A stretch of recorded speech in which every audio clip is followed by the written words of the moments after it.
மலைகளுக்கு அருகிலுள்ள ஓர் ஊரில் வேடன் என்ற ஆசிரியர் வசித்து வந்தார். இளைஞர்கள் மற்றும் பெரியவர்கள் என அனைவராலும் அவர் நேசிக்கப்பட்டவர். குறிப்பாக மன்னராகவே இருந்தாலும் சரி, வேடன் ஒருபோதும் மற்றவர்களை பிரியப்படுத்த தனது வார்த்தைகளை மாற்றியதில்லை. ஒரு நாள் ஒரு பணக்கார வணிகர் அவரிடம் வந்து, மாஸ்டர் வேடன், நகர சபையில் என் மகனை பற்றி நன்றாக பேசுங்கள்.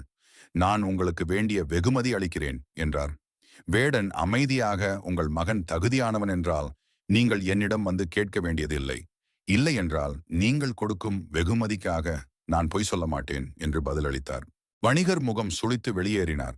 பின்னர் கவுன்சில் கூட்டத்தில் ஒருவர் வேடனிடம் வந்து, உண்மை சிக்கலை ஏற்படுத்தும் என்று பலர் அஞ்சுகிறார்கள்.